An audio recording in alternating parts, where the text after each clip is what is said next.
Let me open the chat actually and move that over here. So if we have any questions, other side. Oop, okay. Okay, so I'm going to start with how to set up your classroom because some people just go right into robots. Let's use them, but I've never used them before. So how do I actually set that up in my classroom? So there's a lot of different ways you can do it. So what you want to think about first is your classroom space.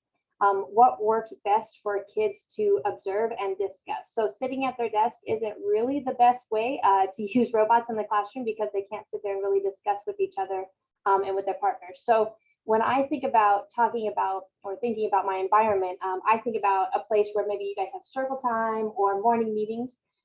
I'm new to elementary, so I've been doing middle school for 12 years, so I'm still learning all the little nuances for elementary per se. So circle time is new to me, morning meeting, but those areas that I know they have the rugs and they sit on their dot, crisscross applesauce. So just kind of go in that area, nice big area to go ahead so you can put the robots there and they can touch them and see them and talk at the same time. If you have a robotic poster, make sure that your poster is visible. So as you're talking about it, the kids can go ahead and refer to that poster.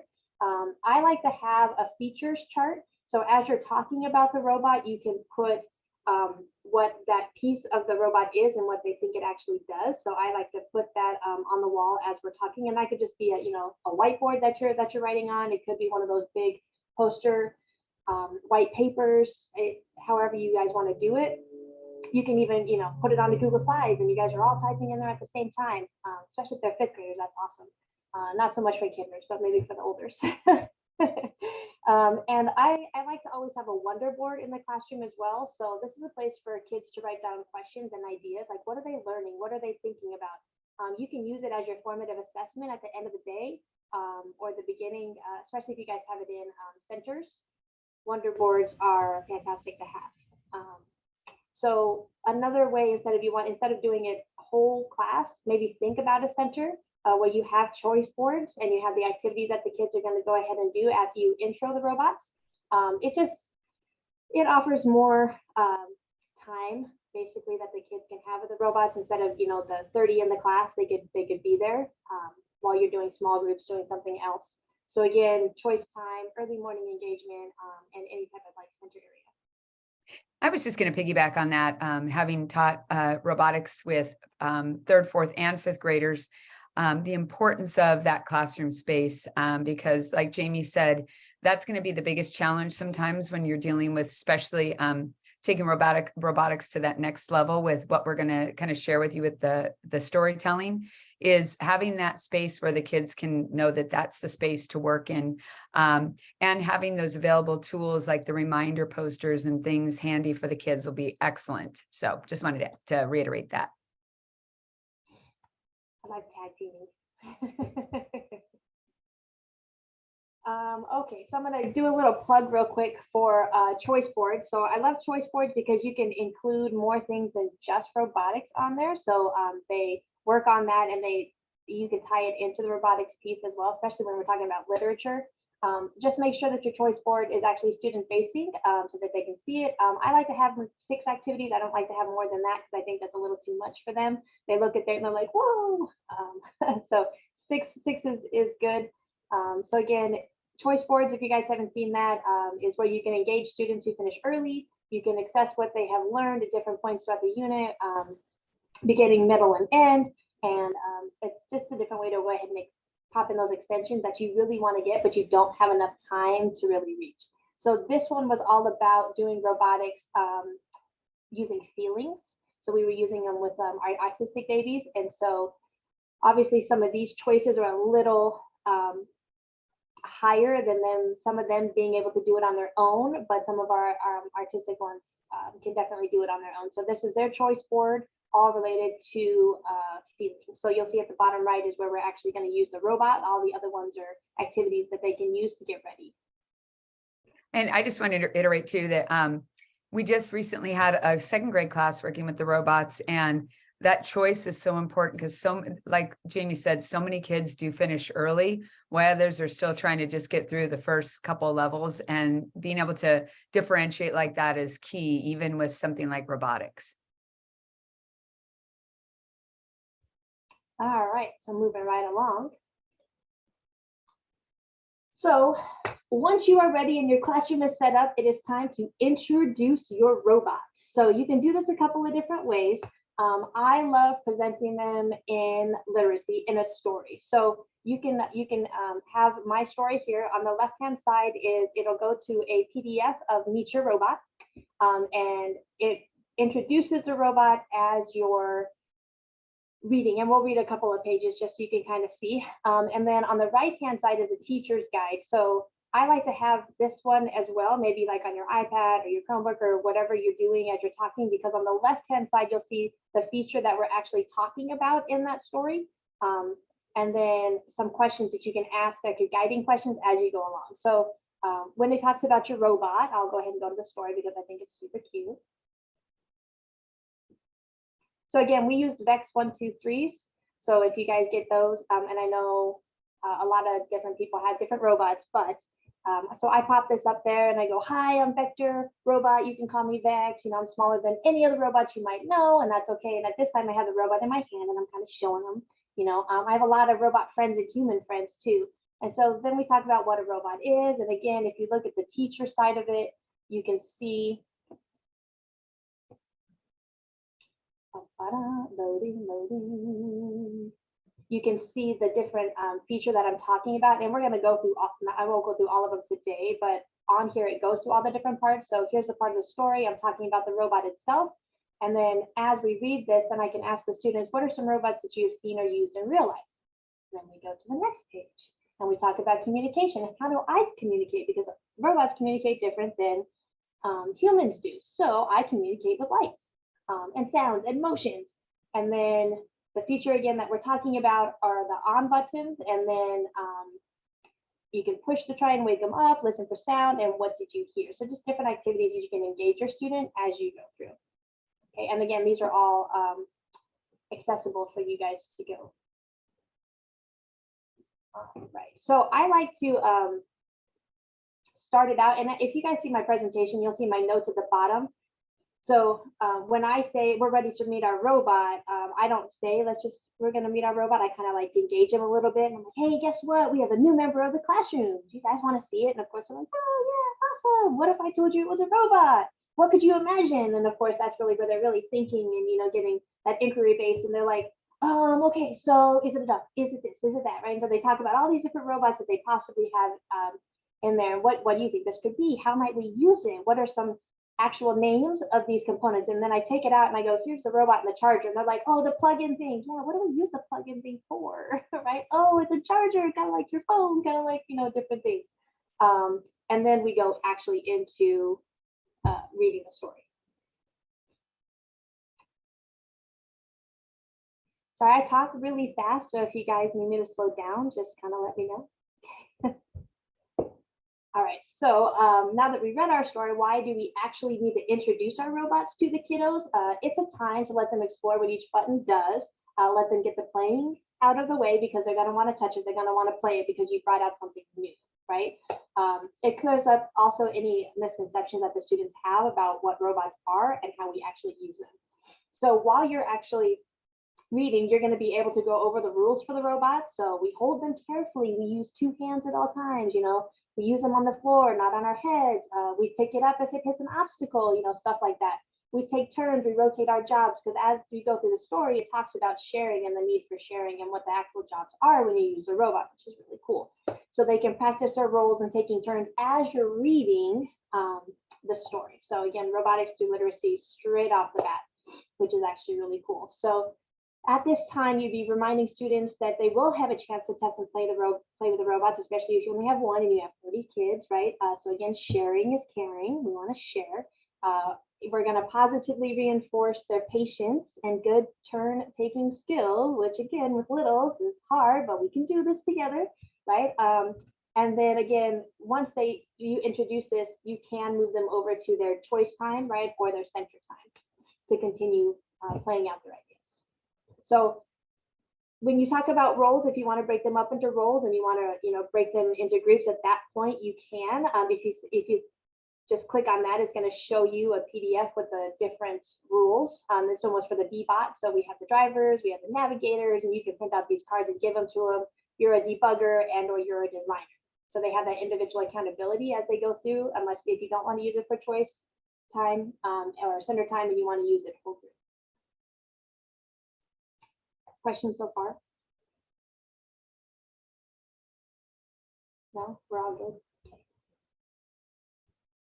It's really weird presenting not in person, so yeah. I can't see you. I can't see your faces, but I can't read the room. It's weird. All right. So we want to ask questions as we go along. What can the robot do that you can also do? What is different? How or why? What makes the robot different from other devices that you know? And that's really all coming from the story. These are all like prompts that you can ask them. And then an extension. So if you're done and you're done with your 40 minutes, you know, because now you have to move on to math, awesome. So let's hit that wonder board because I love hitting the wonder board at the end. So it's kind of like your ticket out the door if you guys have ever done that or anything. I'm from middle school, so we call them ticket out the doors, but your discussion questions at the end. So it could be an observing prompt, it could be a predicting prompt, and I left those in the notes down at the bottom as well. So when you guys go into here, you can see that. It could be a collaboration prompt. You know, one thing you want to try and do with your robot now that they've touched it, now that they've seen it, or is like one thing you wonder about our robot.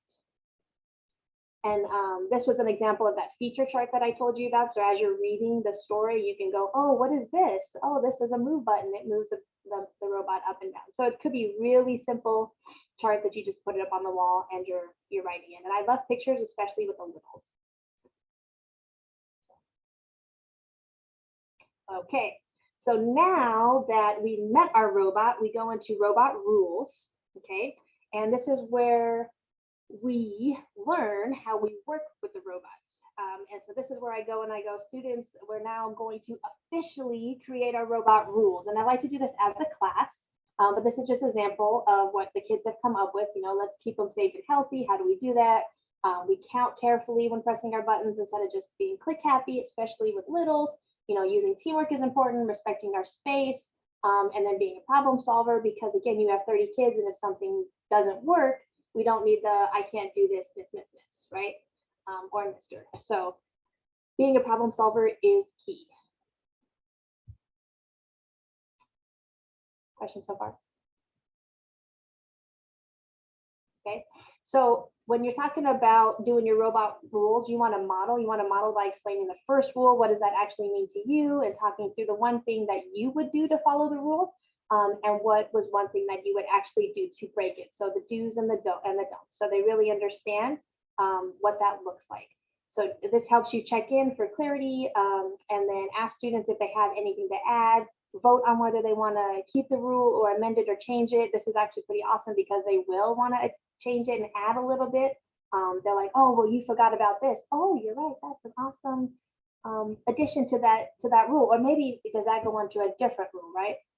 So just really having them have that ownership of what are the rules for the robot so that they will follow those rules as you work with them. Again, reminding students that they will be responsible for following these rules and guidelines every single time that they use the robot. So it's important that they come up with them together. And then I put some role-playing scenarios in there as well. So example of things that happen and they don't know how to respond. So I like to role play with them once we have our rules, which so your group is moving and your robot moves around on the map. How do you decide which way to go? There's 4 of you. So how do we actually decide, right? Let's say we're breaking into our groups to get started. Who gets to touch the robot first? Ooh, great question, because they all want to touch it. So who actually gets to do it first, right? So we have those roles and responsibilities laid out before they actually even get into their groups. Someone in your group keeps touching the robot when it's not his or her turn. Never happens, right? So what should we do? Just making sure that we have all of that laid out, whether it's explicitly in the rules or that you've actually gone over it with the kiddos. And there's a lot that you'll get into. Those are just the 3 main ones that I ran into with littles, working with them. Kind of going fast because nobody's asking a question, but that's okay. You know, and I'll just jump in for a second because, you know, Jamie, it's so imperative that the robot rules, because especially depending on the type of bot you're working with, they are so delicate. And even whether or not you're working with kinder, first or second, third, fourth, or fifth, you have to remind the kids that they have to be super careful with them, and they can't all grab at them. They can't grab at them when they're moving. It's important to use them on the floor and all those special things, because we explain we want their robots to last too. So super important. That's one of the biggest steps with robotics.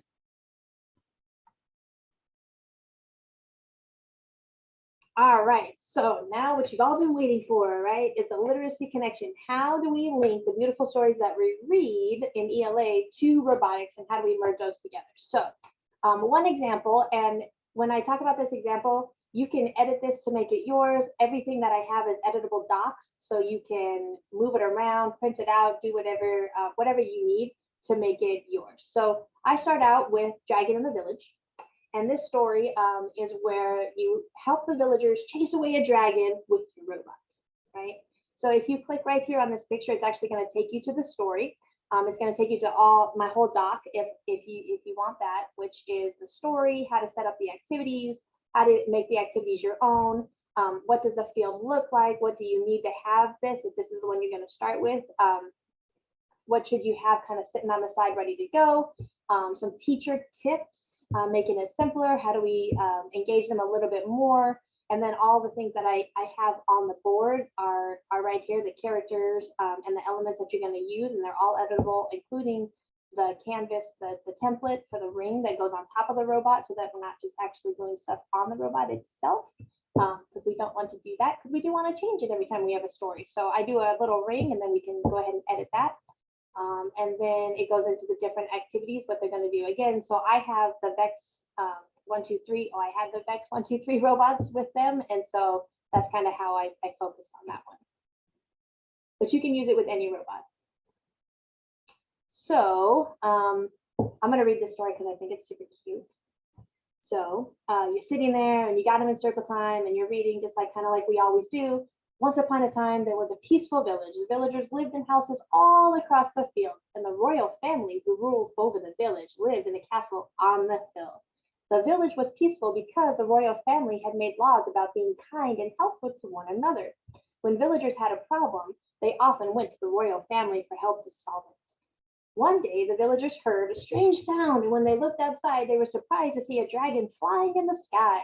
The dragon was as big as a house and could breathe fire. The villagers called to one another and ran to the castle to get help from the royal family. When they arrived, the royal family brought everyone inside the castle and made sure all of the villagers were safe. Then together, they hatched a plan to get the dragon out of the village. First, they would need supplies from the village, so they set out to gather materials from the houses.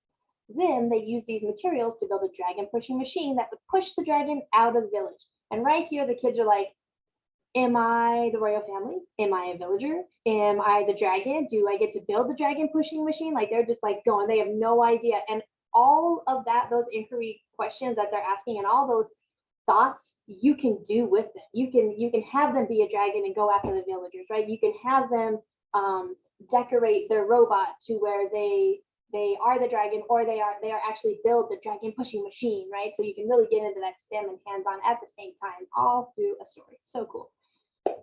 They worked hard to build everything they needed, and when they sent their dragon pushing machine out to the fields, the dragon was amazed and didn't know what to do. It seemed scared of the machine and left the village. The villagers celebrated together and lived happily ever after. It's just super cute. I love that little story. So you can break this into a couple of different activities. So one, getting to the castle, where the villagers, they have to get to the villagers safely in the castle. So what did they do first? So we're sequencing now. So we're looking at our story and we go, what do they have to do first? Oh, we have to get to the castle because we have to tell them that it's a dragon. Okay, how do we do that? Right? So we have our board here, we have our villagers here, and here's our robot and the castle's up here. So how do we code that to get that up there? Okay. So we have the ring right here on the top of our robot, and they get to color that in. It's a little villagers.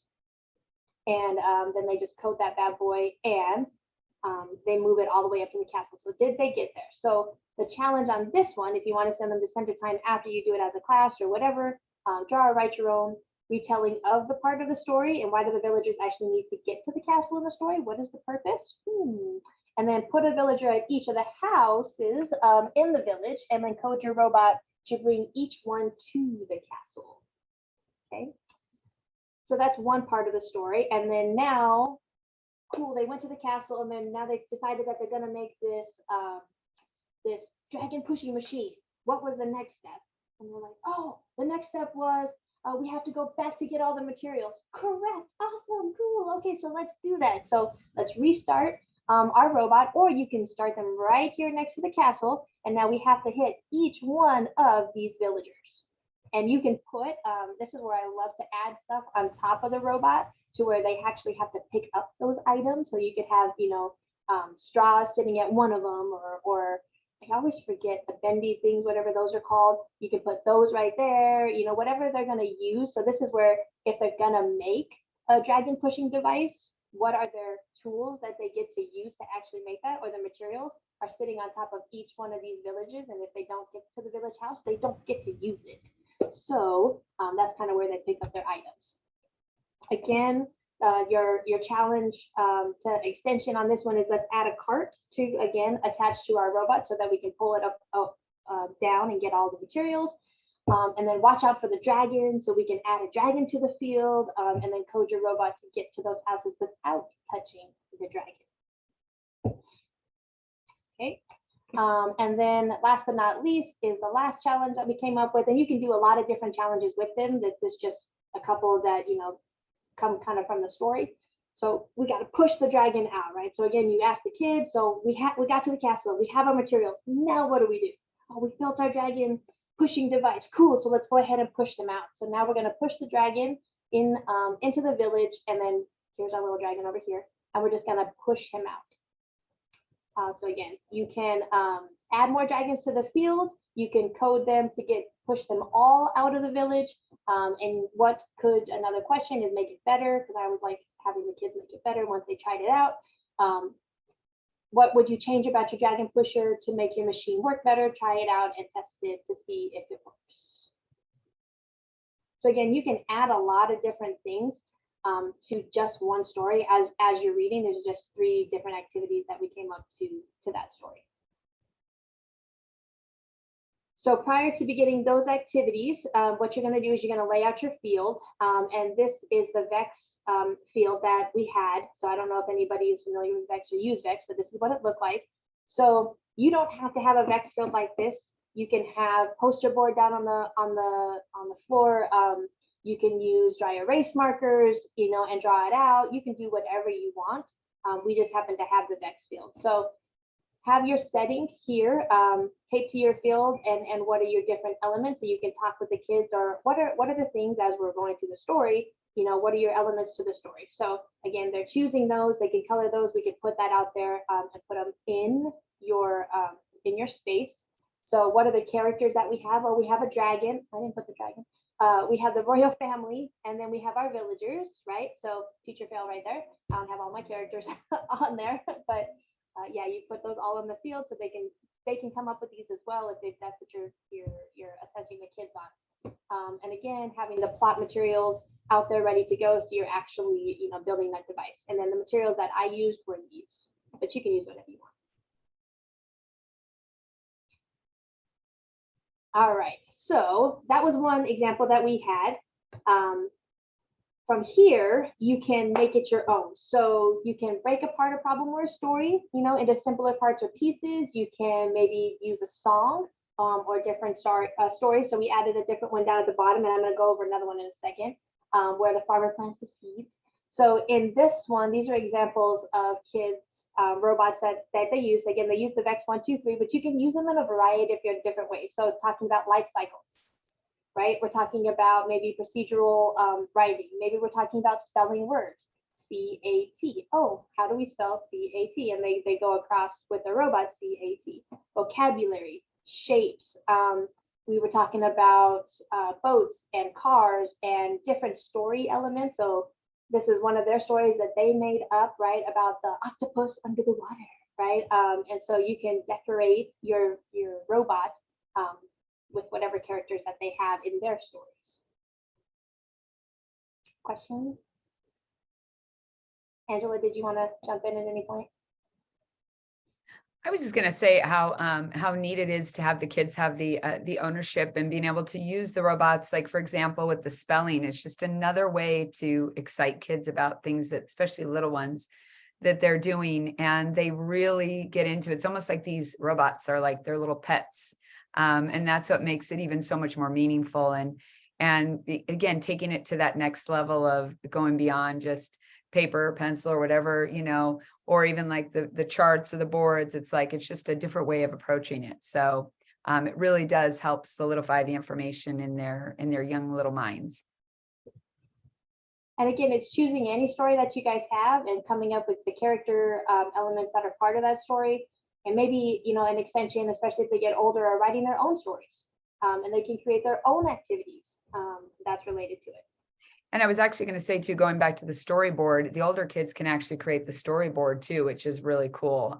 They can create their own pieces, put their own pieces down. So super, yep, there you go. Super, super great connection. Great minds think alike.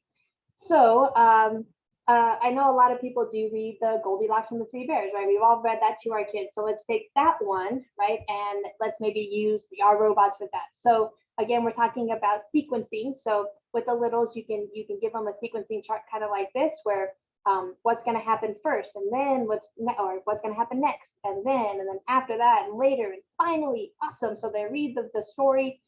They have their pieces down at the bottom that they can go ahead and cut out and glue up there, which are also your pieces that you can use on your field that they know from their story that they're going to actually follow along, right? If they are littler and you want to have the writing on there too, it doesn't matter what your sequencing looks like, right? So it could look like this, it could look like this. You could have them put the terms, first, next, then what's actually going to happen in order up here. And you could have the writing down here. You can have this completely open where they are going to make their own illustration as they go along. So this one, again, we just cut it in there, and then these are the pieces that they glue up here. I have an extra copy because these are the pieces that they're going to actually use from their sequencing that they've done sitting at their desk with their team or maybe with their partner. Then they're going to come over here to their field and they're going to place it in here. So you can have them do different things. You can have them sequence and actually make their robot follow along with what they did up here with the 1, 2, 3, 4, 5, 6. So, she was walking through the forest and they came across the house. Awesome. So walking through the forest and then I came across the house, right?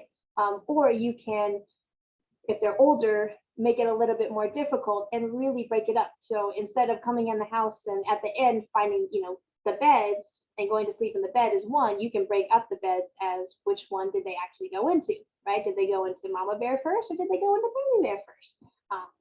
So you can really kind of make it your own. Any questions on that one?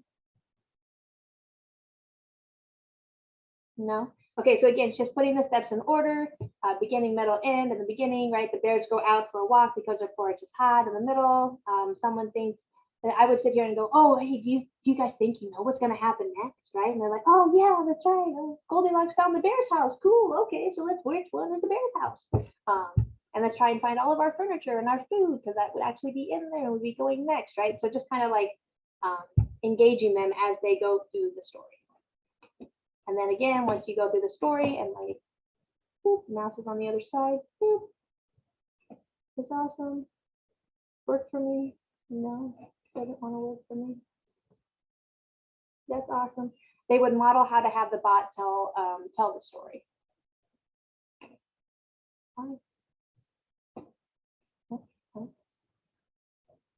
I don't know why it doesn't want to go to my other screen, but that's okay.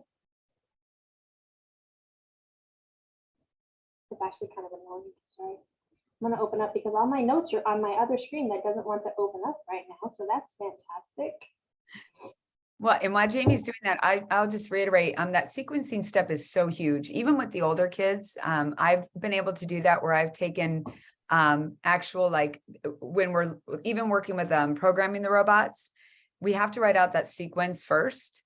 So this is, of course, if the kids have exposure to this as littles and they're learning how to sequence and tie it into storytelling, what it does is it helps when they get older and they're even just trying to prepare for a robotics competition. They understand how important that sequencing is to getting the bot to go from A to B and accomplish the task that it wants to do.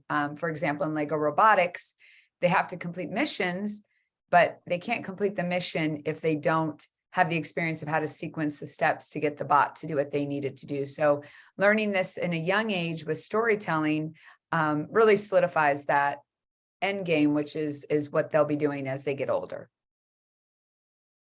Okay. So down at the bottom, if you have the slides, there's a link for how to model and how to record the algorithm basically that they're going to use for beginning, middle, and end, using picture cards representing those beginning, middle, and end a lot of different ways than just the ones that I have here. Again, you guys can make your own with whatever you want to do. But the important part is that the students can choose how they get there any way that they want, because it is different. You know, they come from the bottom, they could be coming from the right side. It doesn't matter as long as they do actually reach there. So it's important to let them choose that voice and choice of how they actually get there. So they just need to hit the squares in order per se. All right. So we do have a lot of resources for you. Again, having students work together to retell their stories is an extension that you guys can have. Again, you can provide them cards on the mat for that, and let them choose where to place the cards. So again, sequencing, and then they cut it out from their paper, or you can have an extra on the side. Once the students have mastered retelling their 3-part story, move on to more advanced storytelling, more parts, getting those, next standards in there. Maybe like Phelan said, they can create their own fairy tale, their own nursery rhyme, their own bots to go ahead and program their bots to tell their stories. I love it when they actually tell their stories to each other, and then someone else has to program the robot when they were listening, as they were listening to the story, which is fantastic. So we're working on those listening skills at the same time, which we know our little ones have a hard time doing.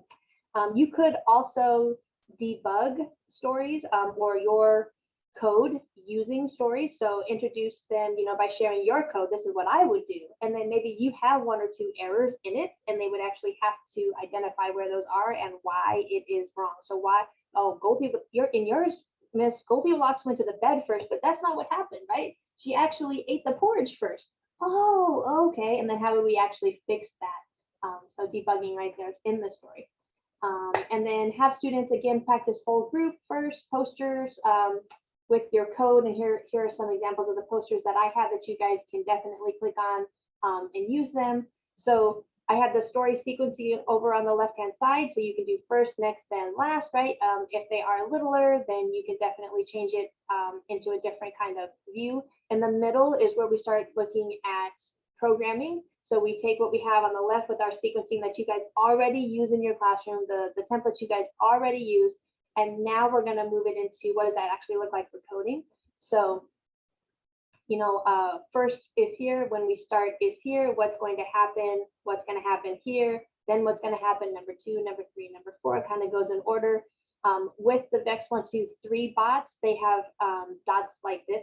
This is their controls basically. So when I started, this is what's going to happen. Number 1 is number 1. And so am I going to go forward? Am I going to go to the right? Am I going to go to the left? Or am I going to make a sound? I don't know, right? And so they could actually just color that in as they go through. So this is an example of a map that you guys could just take and print. And if you have a beautiful printer and you want to go 6 by 6, awesome. So you can just click on that, hit print, go to properties and go 6 by 6 poster. Awesome. And now you have your own map that you can put on the ground if you want to.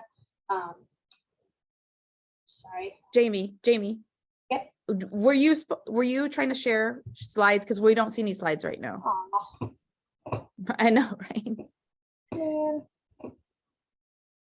And actually, while Jamie's pulling that up, there were some great questions about getting hands on robots. You're right. OSIT has a great grant out there.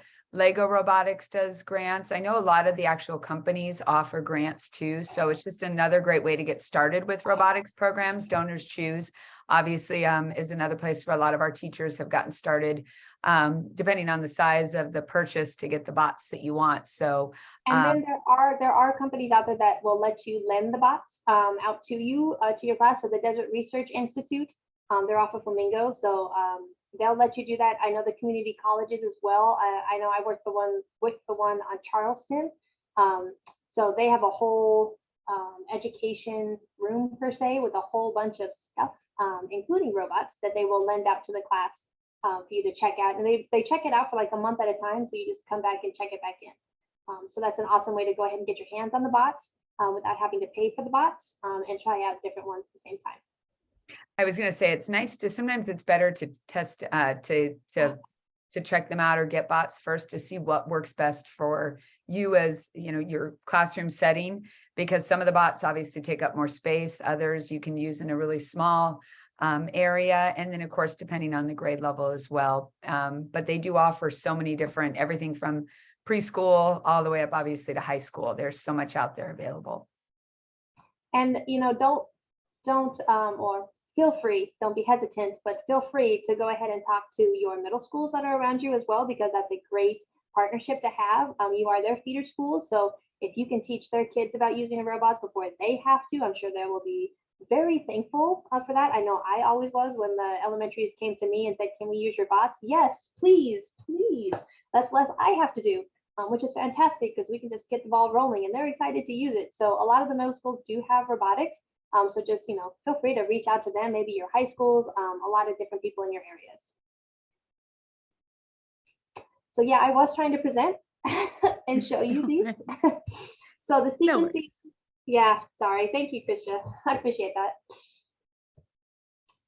So yeah, on the left side is your sequencing that you guys normally do in class. And then what you can do is take this. So first, number one, next, what happens next? You know, and this is kind of what they would be writing in their code. It's called their pseudocode for robotics, or their algorithm when you're talking about that. And then they can actually take this, like I said, the VEX 1, 2, 3 bots have these are their controls. So I have the pictures of those on there. And so number one is number one. So when I say it turns right, which one is actually turning right? Which button do I use? And that goes there. And so at the top right hand side, you can click on this one, and that's actually going to go to the map that we have. And you can print this out, like I said, poster size, or you can print them out maybe, you know, as big as their desk. Maybe you have 4 desks that are together, and that's how you're going to group them. Totally cool, awesome, so that they have that as well. I like to take this one and merge it with the plate right next to it, so they can say number one, I'm gonna go forward. Awesome. Where am I starting and where am I going to go forward? So I would actually color code this. This is green, this is blue, this is red, this is yellow, and so I could actually color code this on my mat before I actually try it on the floor for my robot to see if I have that working appropriately. And then all these resources too come from VEX, all these ones. So if you just click on resources right there, it's going to take you to the page where you can get all of these PDFs, which are beautiful, all made by VEX. I would, you know, and depending on whatever robots you use, all the companies have, especially if you go through their educational sites, so many great resources that you can find to help you along the way. So make sure that whatever direction you go, you check out those resources at whatever company, so that you can get what you need, because there's so much out there. Yeah, and I'm going to go back to the last page because this is more in depth. If you want more curriculum ideas, talking about literacy and robots, there's a site that you guys can also go to, which is the last page of our presentation. So I'm gonna go back to this one because I know everybody likes pictures of kind of how that works. And then that's kind of all we have for you guys today. And if you have any questions, comments, or concerns, we'll definitely be here to answer all of those.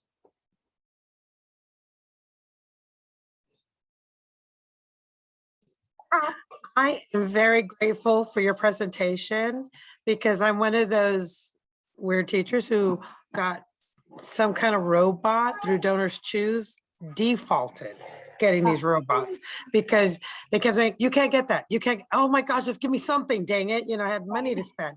So I have these robots sitting in my closet. And I'm like, and I teach kindergarten, and I'm like, I have no clue how to do this. And your presentation made me go, duh, okay, yeah. Oh, I can do this. I can do this. So yeah, after Thanksgiving, I'm on it, girl. Thank you so much. That makes me excited. I think this was really helpful for me too. As someone, I have the VEX 1, 2, 3, but having the time to get through they have tons of materials for teachers. They have so many resources and lessons. And then just having the time to get through all of that, you actually brought to the surface some things I hadn't seen within the resources. And I was like, oh, that would have been really helpful when we were doing that a few weeks ago. But and then that dragon lesson looks super fun, the story lesson. So we'll definitely get them out again and do some more stuff. Awesome.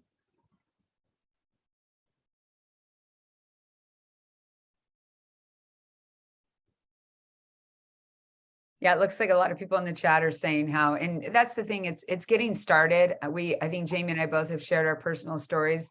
I started with robotics back in 2006, and I was kind of like voluntold to do it. But now I haven't looked back, and it's been the best experience. And I've learned so much. And the one nice thing I've worked with, I haven't done the middle school and high school with robotics, but I've done elementary, and believe it or not, the 3rd, 4th, and 5th graders can teach you. I've learned a lot from them. I just get them out and I'm like, okay, let's figure this out. And it's amazing what they can do. And so with the little ones, you might have to be a little more directly involved with setting everything up, but 3rd, 4th, and 5th, they can run with it. And it's so much fun, and it's so powerful for them, because then they're teaching you, they're teaching the class, and it's a great experience. And there's, again, robotics goes way beyond just like having the robots move on a board or accomplish some little task. You can take them to so many different levels and incorporate them in so many different subject areas. Yeah, I mean, you can do math with number lines. I mean, there's so much stuff that you can do with robots. And like Angela, I was voluntold too. I had no idea. And I mean, I was hired in the district to teach orchestra. So this is totally different, than what I actually started out with. But if I can do it, you can do it. And the kids will love it, love you for it, even more for just trying and do those epic fails with them. And that's okay, and teach them that it's okay to fail, and we're going to fail together. Failure is just your first attempt in learning, and we're going to learn together here. So I love fail. I call it failing forward, because I've been doing it for 12 years and I'm still failing with them sometimes, and it happens, and that's okay. It's just a learning experience with that. But we are definitely glad to share any resources that we have with you guys, because like Angela said, it's hard to get started and get those ideas out there, especially when you're teaching 5, 6 different subjects at the same time. So we're definitely here to help you guys out.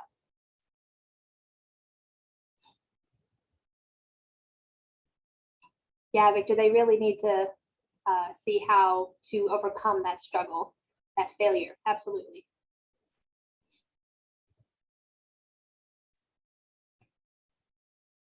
Was there anybody that was not able to get the link to the presentation? I'm going to go ahead and stop the recording now.